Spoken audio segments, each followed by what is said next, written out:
ಪ್ರೀತಿಯುಳ್ಳ ದೇವಜನರೇ, ನಿಮ್ಮೆಲ್ಲರಿಗೂ ಯೇಸು ಕ್ರಿಸ್ತನ ಶ್ರೇಷ್ಠವಾದ ನಾಮದಲ್ಲಿ ವಂದನೆಗಳು. ನಿಮ್ಮೆಲ್ಲರನ್ನ ನೋಡುವುದರಲ್ಲಿ ನಾನು ಬಹಳ ಸಂತೋಷವುಳ್ಳವನಾಗಿದ್ದೇನೆ. ನೀವೆಲ್ಲರೂ ಕ್ಷೇಮವಾಗಿ ಆರೋಗ್ಯವಾಗಿದ್ದೀರೆಂಬುದಾಗಿ ನಾನು ನಂಬುತ್ತಾ ಇದ್ದೇನೆ. ಈ ದಿನ ಕೂಡ ಒಂದು ಚಿಕ್ಕ ಆತ್ಮಿಕ ಸಂದೇಶವನ್ನು ನಾವು ಧ್ಯಾನಿಸೋಣ. ಸಕಲವು ಒಳ್ಳೆಯದಕ್ಕಾಗಿಯೇ. ಅದಕ್ಕೆ ಆಧಾರವಾಗಿ ರೋಮಾಪುರದ ಪತ್ರಿಕೆ 8ನೇ ಅಧ್ಯಾಯ 28ನೆಯ ವಾಕ್ಯ.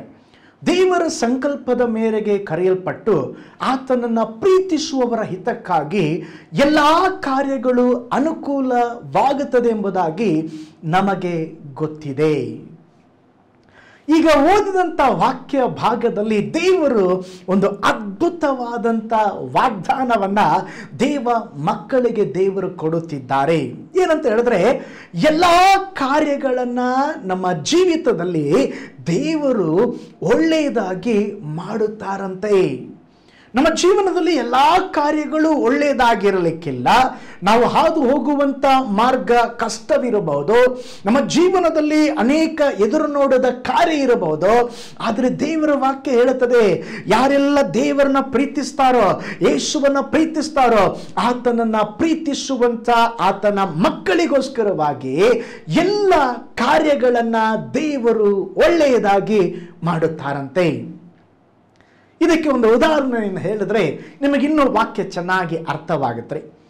2ನೇ ಮಹಾಯುದ್ಧ ನಡೆಯುತ್ತಾ ಇದ್ದಂಥ ಸಂದರ್ಭದಲ್ಲಿ ಇಂಗ್ಲೆಂಡ್ ದೇಶಕ್ಕೆ ಸೇರಿದಂಥ ಒಬ್ಬ ರೈತನು ಒಂದು ಪಾಸ್ಟರ್ಗೆ ಅವನು ಕಾಣಿಕೆಯನ್ನು ಕೊಟ್ಟು ಆ ಕಾಣಿಕೆಯೊಂದಿಗೆ ಒಂದು ಪತ್ರವನ್ನು ಕಳುಹಿಸಿಕೊಟ್ಟನು. ಆಗಿನ ಕಾಲದಲ್ಲಿ ಮನಿ ಆರ್ಡರ್ ಮಾಡ್ತಾರಲ್ವಾ, ಆ ಥರ ಕಾಣಿಕೆಯನ್ನು ಕಳಿಸಿ ಅದರ ಕೆಳಗಡೆ ಅದರಲ್ಲಿ ಒಂದು ಪ್ರೇಯರ್ ರಿಕ್ವೆಸ್ಟ್ ಅನ್ನ ಬರೆದಿದ್ರು. ಏನಂತ ಹೇಳಿದ್ರೆ, ನಮಗೆ ಈ ವರ್ಷ ಸರಿಯಾಗಿ ಬೆಳೆ ಸರಿಯಾಗಿ ಬಂದಿಲ್ಲ, ಈ ವರ್ಷ ನಮಗೆ ಅಷ್ಟು ಅಭಿವೃದ್ಧಿಯನ್ನು ನಾವು ಕಂಡಿಲ್ಲ, ಆದರೆ ಅನೇಕ ಯುದ್ಧ ನಡೀತಾ ಇದೆ, ಆದ್ರಿಂದ ನನ್ನ ಹೊಲದಲ್ಲಿ ಗುಂಡು ಬೀಳದಂತೆ ತಾವು ಪ್ರಾರ್ಥಿಸಬೇಕು, ನನ್ನ ಹೊಲದಲ್ಲಿ ಬಾಂಬ್ ಬೀಳದಂತೆ ತಾವು ಪ್ರಾರ್ಥಿಸಬೇಕು, ಇಲ್ಲವಾದರೆ ನನ್ನ ಹೊಲದಲ್ಲಿ ಹಾಕಿದಂಥ ವ್ಯವಸಾಯ ನಷ್ಟವಾಗಿ ಬಿಡುತ್ತದೆ, ದಯಮಾಡಿ ನನಗೋಸ್ಕರ ಪ್ರೇಯರ್ ಮಾಡಿ ಪಾಸ್ಟರ್. ಆ ದೇವ ಸೇವಕರು ಸಹ ಆ ಕಾಣಿಕೆಯನ್ನು ಕೃತಜ್ಞತಾ ಸ್ತುತಿಯೊಂದಿಗೆ ತೆಗೆದುಕೊಂಡು ತಿರುಗಿ ರಿಟರ್ನ್ ಆಗಿ ಅವರಿಗೊಂದು ಪತ್ರವನ್ನು ಬರೀತಾರೆ. ನಿಮ್ಮ ಹೊಲದಲ್ಲಿ ಬೀಳುವ ಗುಂಡಿನ ವಿಷಯದಲ್ಲಿ ನಿಮಗಾಗಿ ನಾನು ಪ್ರಾರ್ಥಿಸ್ತಾ ಇದ್ದೇನೆ, ದೇವರ ಚಿತ್ತ ನೆರವೇರಲಿ. ಆ ರೈತನಿಗೆ ಸ್ವಲ್ಪ ಅವರ ಉತ್ತರ ಇಷ್ಟವಾಗಲಿಲ್ಲ. ಆ ರೈತನಿಗೆ ಆ ಉತ್ತರ ಸಮರ್ಪಕವಾಗಿರಲಿಲ್ಲ.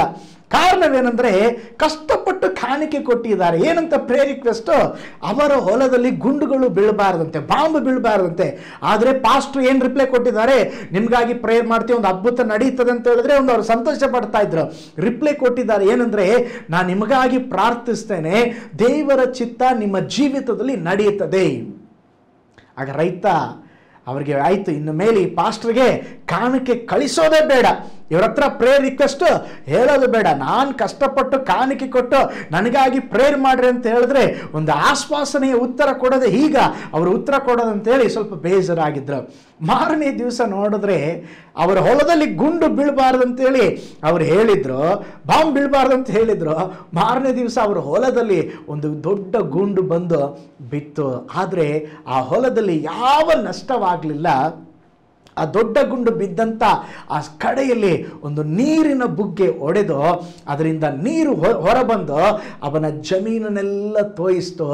ಆಗ ಆ ವ್ಯವಸಾಯಗಾರನಿಗೆ ಉಂಟಾದಂಥ ಸಂತೋಷಕ್ಕೆ ಪಾರವೇ ಇಲ್ಲ. ಅವನು ಬಹಳ ಸಂತೋಷ ಪಟ್ಟನು.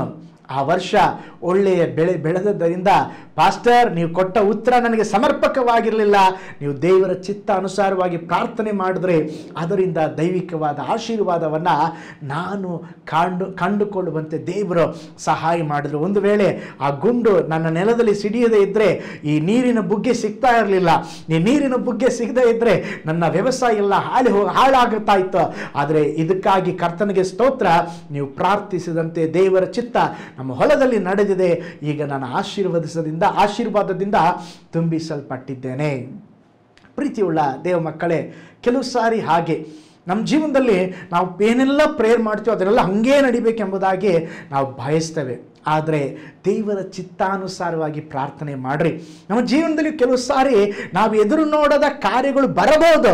ಆ ಎದುರು ನೋಡದ ಕಾರ್ಯಗಳ ಮಧ್ಯದಲ್ಲಿ ಕೂಡ ದೇವರು ಒಂದು ಅದ್ಭುತವನ್ನು ಇಟ್ಟಿರುತ್ತಾರೆ, ಒಂದು ಮರೆಯಾಗಿರುವಂಥ ಒಂದು ಆಶೀರ್ವಾದ ಇಟ್ಟಿರುತ್ತಾರೆ. ಅದಕ್ಕೆ ಓದಿಕೊಂಡಂಥ ವಾಕ್ಯ ಭಾಗ ರೋಮಪುರದ ಪತ್ರಿಕೆ 8ನೇ ಅಧ್ಯಾಯ 28ನೇ ವಾಕ್ಯ, ದೇವರ ಸಂಕಲ್ಪದ ಮೇಲೆ ಕರೆಯಲ್ಪಟ್ಟು ಆತನನ್ನು ಪ್ರೀತಿಸುವವರ ಹಿತಕ್ಕಾಗಿ ಎಲ್ಲ ಕಾರ್ಯಗಳನ್ನು ದೇವರು ಅನುಕೂಲ ಮಾಡುತ್ತಾರೆ.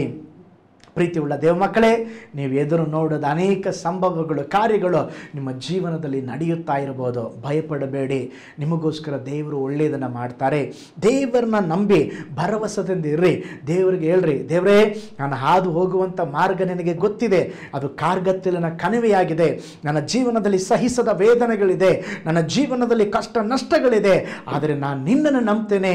ನೀವು ಹೇಳಿದ್ದೀರಾ ಎಲ್ಲ ಕಾರ್ಯಗಳನ್ನು ಒಳ್ಳೆಯದಾಗಿ ಮಾಡ್ತೇನೆ ಎಂಬುದಾಗಿ, ನನ್ನ ಜೀವನದಲ್ಲಿ ಒಳ್ಳೆಯದನ್ನು ಮಾಡ್ರಿ ಎಂಬುದಾಗಿ ಪ್ರಾರ್ಥನೆ ಮಾಡ್ರಿ.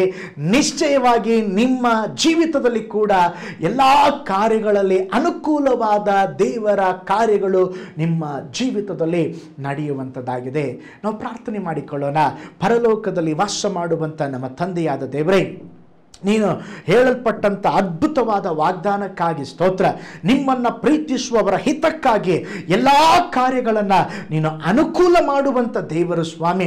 ಕೆಲವು ದೇವ ಮಕ್ಕಳು ಏಸಪ್ಪ ಎದುರು ನೋಡದ ಅನೇಕ ಸಂಭವಗಳು ಅವರ ಜೀವನದಲ್ಲಿ ಹಾದು ಹೋಗುತ್ತಾ ಇರಬಹುದು. ನೀನು ಈ ವಾಗ್ದಾನ ಮಾಡಿದಂತೆ ಅವರ ಜೀವನದಲ್ಲಿ ಒಂದು ಒಳ್ಳೆಯದು ನಡೀಲಿ, ಕೆಟ್ಟದರಲ್ಲಿ ಒಂದು ಒಳ್ಳೆಯದು ನಡೀಲಿ, ಒಂಟಿತನದಲ್ಲಿ ಒಂದು ಒಳ್ಳೆಯದು ನಡೀಲಿ, ಕೈ ಬಿಡಲ್ಪಟ್ಟಂಥ ಅವಸ್ಥೆಯಲ್ಲಿ ಒಂದು ಒಳ್ಳೆಯದು ನಡೀಲಿ. ಕರ್ತನೆ, ಏನು ನಡೀತಾ ಇದೆ ಎಂಬುದಾಗಿ ಗೊತ್ತಿಲ್ಲದೆ ಅಪ್ಪ ಕಾರ್ಗತ್ತಲಿನ ಅನುಭವದಲ್ಲಿ ಇರುವಂತ ನಿನ್ನ ಮಕ್ಕಳಿಗೆ ಒಳ್ಳೆಯದು ನಡೀಲಿ. ಕರ್ತನೆ, ನೀನು ಒಳ್ಳೆಯ ದೇವರು, ಒಳ್ಳೆಯದನ್ನೇ ಮಾಡುವ ದೇವರು. ಅದ್ಭುತ ಮಾಡ್ರಿ ಯೇಸುವಿನ ಹೆಸರಿನಲ್ಲಿ ತಂದೆಯೇ, ಆಮೇನ್, ಆಮೇನ್.